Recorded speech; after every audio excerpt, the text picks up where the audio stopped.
G'day geeks, Chris here, and in this video I'm continuing my look at the new M.A.S.K figures from the Loyal Subjects. Not M.A.S.K as in the Jim Carrey movie, but M.A.S.K as in M.A.S.K, Mobile Armoured Strike Command with a K, which is a redo of the vintage figures from the 1980s, and they look just like you remember them with a few added features. So in this video I'm looking at the main good guy vehicle with map tracker, and this is a Big Bad Toy Store exclusive with a couple of bonus features as well. So let's look at, originally called the Rhino, but now called the Mobile Defense Unit.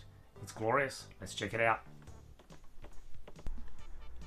I've already reviewed the Condor and Thunderhawk, which is also part of this same wave. So here we have the Switchblade and Rhino. So this is the Rhino, that's the Switchblade. They've changed the names for whatever reason, I'm assuming trademark or whatever.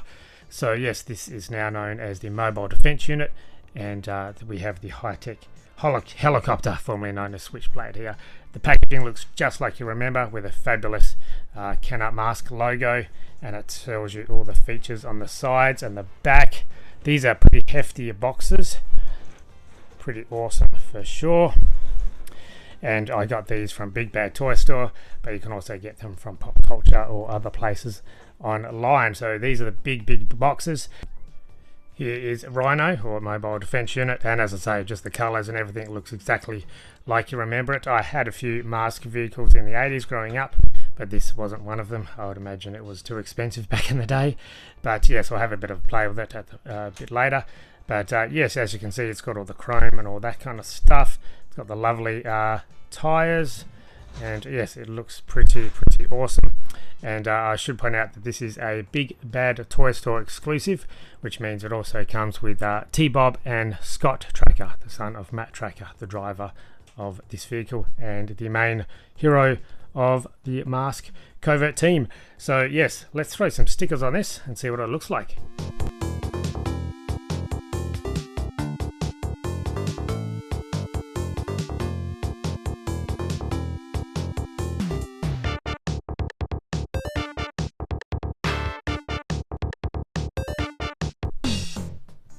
I didn't do too bad with the sticker placement, but I will say, because the instructions of the stickers are in black and white, and all the stickers are 3 colours, go by the back or the front of the box. And also one of the stickers, number 11, the one at the bottom wasn't named, but that's fine. I know that was the last one. There's some pretty hard places to reach, including like this little flap that kind of goes up here. If I can lift this up, so you can see the M.A.S.K logo there. That took me 4 attempts just to get it kind of on straight, and some of the stickers are a bit misaligned, because this one in particular, you'll see that it's actually longer than it needs to be, so the sticker is actually off by a couple of mil there, so there's a bit of a gap. But otherwise there's grooves which you just kind of have to put on, and you have to move a few things around to get the stickers where they should go. So not the easiest. It does take steady hands, bit of patience and some light, but it can be done. So what else do you get with this wonderful package? You also get a couple of blast effects. So these are the ones that go at the front of the smokestacks. When the smokestacks lower down, become guns. And these smokestacks or smoke effects go in the top of the smokestacks in the upright position, which they're in now. So it's pretty cool that all 4 vehicles in the first wave of the Loyal Subjects M.A.S.K figures get smoke and blast effects. Again, just like the original, you get this wonderful hefty missile which goes in the rear and blasts off, so we'll give that a go later. And you also get a little winch, which I don't think the original one had, and again with some of that wonderful chrome, and that just goes on to the back section of the truck. You get 2 action figures in this set, which is fantastic, or the others just come with 1. So this is Bruce Sato, and they're pretty similar to the vintage figures, except with a bit more articulation, with the elbows going out. There's no waist articulation, but the head does move. Hips and knees as well move just just like the original. So that allows them to sit, obviously, but some pretty cool detail and a lovely vibrant colours. And so that is Bruce Sato, and he comes with a couple of lifter masks. So one which is a bit more pliable, and that comes with the effect permanently attached. And if I remember correctly, Bruce's lifter mask lifts things, thus the effect, and he's got a slightly shorter one without the effect on it. So lovely. And of course the second figure is Matt Tracker. So he is the lead good guy. He's the one that kind of recruits all the M.A.S.K field agents, and yes, he's got a similar kind of articulation, wonderful sculpting, and similar size to what you remember from the vintage figure. He is the adoptive dad of Scott Tracker, who comes with the set, and just like Bruce Sato and all the other figures in Wave 1, he comes with 2. So this is the shorter version of his mask, and this is the longer version, which goes a bit more over the shoulders and the chest, and that comes with the permanent effect as well. So this is the ultra flash mask. So all of these masks have different powers in the comics and the cartoons, so they all do different things, and that applies to the good guy's mask and the bad guy's venom. So there we go, bunch of accessories with this wonderful vehicle. And lastly, as I said, this is a bonus if you ordered from the Big Bad Toy Store online store only. So this is T-Bob, the little robot, and Scott Tracker, who was the adopted son of Matt Tracker, and again he basically just sits on there, and he's got the similar articulation, except the knees and the heads and the arms move as well, just side, not out. So he's a bit more limited in his articulation, but basically that's okay. So yes, a couple of bonus accessories slash action figures, I guess. As shown on the back of the box and the wonderful pamphlet, this has a whole bunch of action features, which we're going to give a go now. So I guess the first part is you can clip or pull back this sleeper compartment, they call it, and that's actually quite smooth. So that just pulls right back, and that's the little stairs that they can go up and down, I guess. They can't stand on there, but they can certainly walk up there. And then you place this chunky missile, which we looked at earlier. Just flip that open, down inside. And yes, there's a powerful spring, I can feel it already, so let's just see if I can push it down without it firing off. Okay, cool. And you'll see inside, let me just shine some light on there, you can see all the stickers, and so that's basically the command center. Thankfully those stickers were already applied, so that's where they go. And then the other thing it tells us to do is to open up the doors here, and obviously put one of these guys inside. So let's see how difficult this is going to be. So let's fold up the knees. There he is. And let's see if we can actually place Matt behind the wheel. Let's lift up his hand a bit. There's not a lot of wiggle room, but okay. He actually fits quite nicely. I managed to get Bruce as well in the second seat. It's not a perfect fit, but at least you can certainly fit 2 characters in there, unlike some of the more recent Batmobiles. So that's actually pretty good that you can actually fit 2 action figures in the door there, which is pretty cool. More bonus features. So if you push this compartment back, you've got 2 little silver buttons there, these 2. So they both do different things. So button A, that activates the ramp bumper, and it's pretty powerful. So yeah, that's got some force behind it actually. I'm quite surprised. And you can see that door opens a bit, but that's okay. So let's click that back in, so that can do some demolition derby stuff. And then on the other side is an ejection seat. So if you've got an unwanted passenger from the evil Venom hitching a ride, you basically just press this button here on the other side, on the passenger side, and that's an ejector seat. So yes, it doesn't work entirely well, you can see, but this seat basically just comes forward, and ideally it should flick the unwanted passenger out. I've tried a couple of times, just push it back to click it back into place, but yeah, it doesn't really do a fantastic job. Maybe if I leave the door open and just put him a bit more closer. Let's see if that works. There we go. So yeah, door open and put him more on the edge, outside. That kind of works. And just click all those things back in place. So you got the powerful bumper, and then you got the ejector seat. I love these fun play features.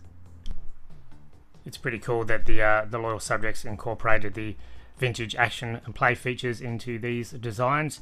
They know that it's highly unlikely the kids will be playing with these. They're more for the adult collectors, but it's great that they included the original action and play features. So yes, we pull this back again, and we just move these smokestacks out a bit, and they basically just go forward and they become the guns, and that's where you put the little machine gun effects into. That just pipes into the bottom there. Bruce is just falling down, but that's okay. So there's some machine guns there, pretty cool. Not a lot of clearance, and yes, it kind of needs, don't play rough with these figures. That's why I say they're made for adult collectors. So Bruce can just have a sit down. This is supposed to, this missile will fire with a button on the back right there. So just push that down. Let's see how high it goes. Actually, that's not bad. That's not bad at all. I mean, you can see that it's kind of tilted that way rather than straight up, but I guess they're kind of limited with the space inside there. And with the command center, you can fit a figure inside as well, very carefully. I don't think there's any peg holes in there, but yes, if you can finagle it with little fingers and maybe even tweezers, you can get a figure to stand in the command center.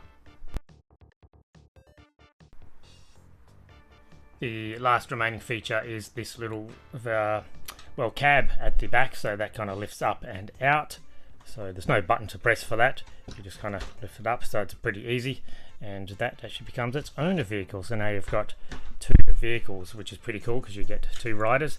So this chrome cover comes out, and there's not a seat as such. It's a place for Bruce or whoever to stand. And yeah, you've got a couple of little guns at the front. Actually, I wonder if these will fit on here. Let's have a look. I don't think so. Oh, nope. Okay, so they're not going to fit on there. If they just made the nozzles a bit bigger than they would have, but also they had to fit on there, so I guess they thought of that but wasn't able to. And yes, big chunky wheels and all that kind of stuff. It's got the mud flaps which go up or down, but yes, no other kind of features. But it's pretty cool. There you got two vehicles in one. Pretty awesome. And there's a little afterburner kind of thing there as well. So yes, that is the right way, looking at the instruction manual. So I guess you've got one gun there, or maybe even two, if you want to be creative, and a gun or perhaps an afterburner on the back. So two vehicles in one. The winch, we can't forget about the winch, so that basically just slots in. There's no grooves or anything, and you may want to make sure that you get it with the little chrome bit facing upwards, and the winch on the left. So that just kind of slots in. There's no, as I said, there's no grooves, so just kind of make it fit as best you can. Yeah, there you go. And then the winch, oh, that's very awkward. The winch comes out. It doesn't have a big rope. There's no automatic retraction or something. And yeah, as you can see, it's pretty awkward. It's not even staying in place, and I can't even get the rope out. But ideally, you're supposed to pull the winch out and then use this little to wind it back. I haven't been able to get that to work on mine. Even when I take it out, it just doesn't work. I mean, it is very fiddly, but yeah, it's just not working at all. I can't even get it to pull out any really further than that. It's obviously wound on quite tight, so I'm not sure what I'm doing wrong, or if I just need to keep playing with it, but I'll keep giving it a go. Oh, there we go. That seems to be making a bit of difference. If I wind it out rather than pull it out, it's giving it a bit more length. But yeah, I don't think they needed to add this. Doesn't really add much. It would have been better to add some more, gun effects or something for the little extra short vehicle there. But anyway, there's a winch. The back of the box does say that this is a powerful cable winch. This is a bulletproof shield. This is some front-mounted vibration cannons, they're calling them, and this is an all-terrain vehicle with dual suspension. So I mean, look, it's got like 6 tires and stuff, so it is pretty cool for a nice little extra vehicle. But yes, it doesn't really do a lot, but nevertheless it's a good throw in. We can't forget about T-Bob and Scott Tracker here. So as I said, Scott Tracker is the son of Matt Tracker, and he has more limited articulation, but a pretty cool outfit. Nice. So he's basically, you know, the kid sidekick, I guess, and T-Bob is his robotic partner. I do remember having this as a kid. I think it was sold separately as a 2-pack in the 80s. But yes, T-Bob, basically he's got 2 modes. So this is like his robot mode, and then you press his head down, so the 3 wheels, and it becomes flat, and yeah, it becomes more like a scooter, and he's got a couple of peg holes there, but you'll see how wide the difference is between the peg holes and the legs. So if you do want to fit on both, you kind of need to squeeze both legs in, but it can be done. And the idea is that Scott here will ride T-Bob as a motor scooter with his hand in the air and riding along on their little adventures. So yes, not very protective, you know, his whole torso is kind of exposed there, but that's okay, he's not going to be fighting the bad guys directly, yeah, I guess.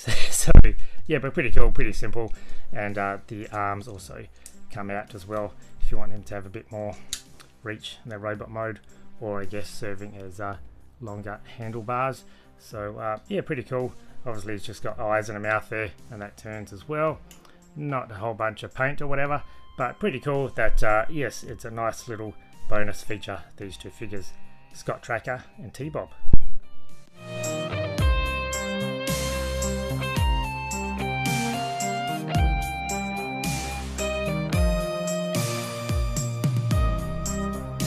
This is already quite a long video, so I'll just stick to reviewing the mobile defense unit in this video. In the next few days I will release the video of my review for the Switchblade, otherwise known as the high-tech helicopter nowadays. But very glad that the loyal subjects are releasing these slightly updated M.A.S.K figures into the modern times, with all the stuff that we remember and a few extra features as well. As I said, these are really cool display pieces. If you haven't got the original vintage and expensive M.A.S.K figures, they look great on the shelf with a few nice bonus features and action play features thrown in for good measure. Thanks for watching all the way to the end, and I'll catch you in the next one. Goodbye, geeks.